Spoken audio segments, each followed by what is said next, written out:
आज की इस वीडियो में आप सभी का स्वागत है। तो पिछले वीडियो में हमने प्रकाश के बारे में पढ़ रहे थे। फिजिक्स का जो चैप्टर 1 था, प्रकाश का प्रवर्तन तथा अपवर्तन, उसमें हम पहला चैप्टर पढ़ रहे थे।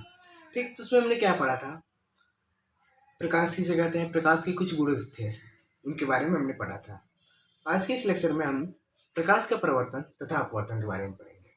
प्रकाश के प्रवर्तन की केवल बारे में, ठीक, केवल प्रकाश का प्रवर्तन, प्रकाश का प्रवर्तन किसे कहते हैं और उसके कितने नियम हैं उसके बारे में हम पढ़ेंगे, अच्छे से डिटेल से समझेंगे। ठीक, तो प्रकाश का परिवर्तन किसे कहते हैं? तो प्रकाश का परिवर्तन किसे कहते हैं? जब किसी चिकने या पॉलिश किए हुए सतह से टकराकर कोई वस्तु वापस लौट जाती है तो उसे प्रकाश का परिवर्तन कहते हैं। ठीक, जैसे इसका अच्छा एक उदाहरण है दर्पण।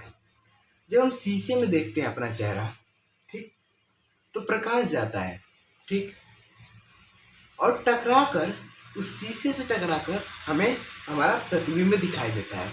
ठीक, तो इसका अच्छा एक उदाहरण है प्रकाश के प्रवर्तन का। ठीक, तो शीशा इसका एक अच्छा उदाहरण है। तो इसका डिफिनेशन लिख लेते हैं प्रकाश का प्रवर्तन के बारे में। इसके बारे में हमने काफी समझ लिया, अब इसके बारे में इसका हम डिफिनेशन लिख लेते हैं। तो इसका डिफिनेशन हो जाएगा, जब प्रकाश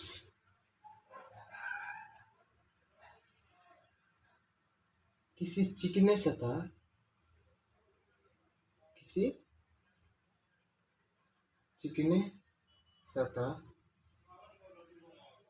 से टकराकर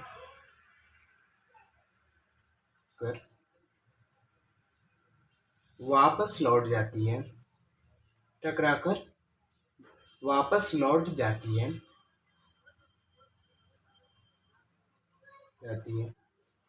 तो लौटने की इस क्रिया को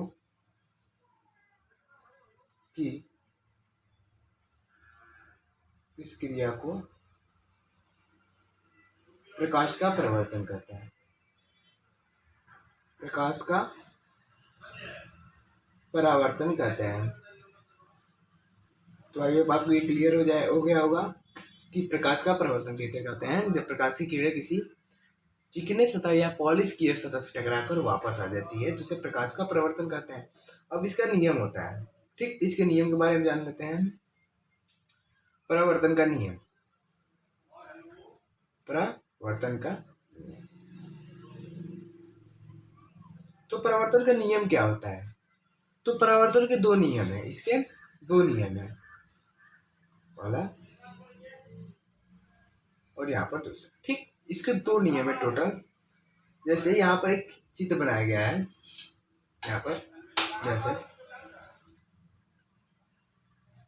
जब प्रकाश की किरण एक यहाँ पर समतल दर्पण है और इसके सतह पर पॉलिश किया गया है, ठीक, इसके एक सतह पर पॉलिश किया गया है।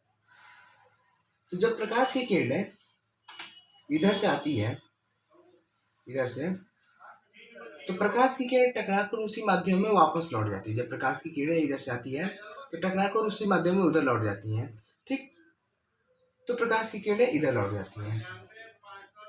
ठीक, तो प्रकाश की किरणें इधर से आकर टकराकर उधर लौट जाती हैं, तो इसके बीच एक अविलंब होता है।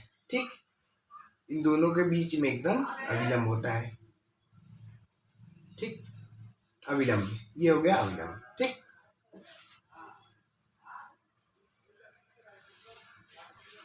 तो अब हम इसे क्या कहते हैं?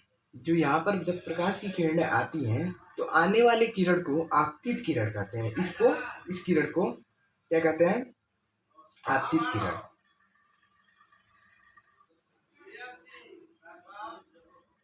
आपतित किरण, ये हो गया आपतित किरण। जाने वाली किरण को, मतलब परावर्तित होने वाली की किरण को परावर्तित किरण।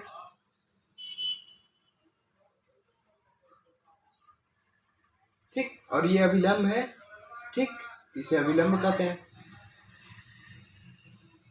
और ये जिस बिंदु पर आती है उसे आपतन बिंदु कहते हैं। तो इसे आपतन बिंदु कहते हैं। आई होप आपको यह डाउट क्लियर हो रहा होगा। तो इसका दो नियम है, ठीक। अगर हम यहाँ पर देखें, आपतित किरण, परावर्तित किरण और अभिलंब, ये तीनों एक ही बिंदु पर स्थित, मतलब एक ही तल पर स्थित है। तो परावर्तन का नियम पहला यही हो जाता है, ठीक। तो पहला नियम लिख लेते हैं कि आपतित किरण, आपतित किरण तो प्रकाश का के प्रवर्तन का पहला नियम हो जाएगा कि आपतित किरण, परावर्तित किरण तथा आपतन बिंदु पर अभिलंब तीनों एक ही तल पर स्थित होता है। जैसे कि मैंने अभी यहाँ पर बताया था कि आपतित किरण, परावर्तित किरण तथा आपतन बिंदु पर खींचा गया अभिलंब, ठीक, आपतन बिंदु पर अभिलंब तीनों एक ही तल पर, तीनों एक ही तल पर स्थित होते हैं। तो ये प्रकाश का प्रवर्तन का पहला नियम होता है। अब एक दूसरा नियम होता है कि यहाँ पर एक, अगर यहाँ पर देखें तो आपतित किरण और अभिलंब के बीच यहाँ पर एक कोण बन रहा है, ठीक। और यहाँ पर भी अभिलंब और परावर्तित किरण के बीच में भी एक कोण बन रहा है। तो ये जो किरण होती है, ये दो किरण, इस किरण को I मान लेते हैं और इस किरण को R मान लेते हैं। तो ये दोनों किरण कोण आपस में एक दूसरे के बराबर होती हैं। तो परावर्तन का दूसरा नियम यही है कि आपतन कोण का मान, मतलब यहाँ पर आपतन कोण हो गया है, आपतित किरण तथा अभिलंब के बीच के कोण को आपतन कोण कहते हैं, ठीक। और परावर्तित किरण तथा अभिलंब के बीच को परावर्तन कोण कहते हैं। जैसे कि इसके नाम से ही हमें याद हो जाएगा कि आपतित किरण और अभिलंब के बीच के कोण को आपतन कोण कहते हैं, ठीक, आने वाला कोण, ठीक। अब दूसरा है परावर्तित किरण तथा अभिलंब के बीच के कोण को परावर्तन कोण, जैसे परावर्तित होने वाला किरण परावर्तन कोण, ठीक। यही हो जाएगा दूसरा इसका नियम कि आपतन कोण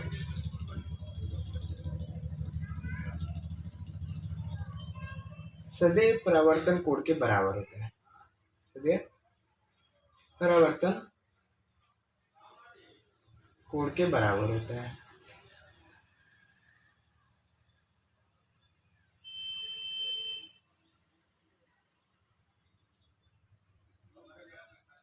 तो हमने ये दो नियम सीख लिया, ठीक। यही प्रकाश का प्रवर्तन का दो नियम है, ठीक।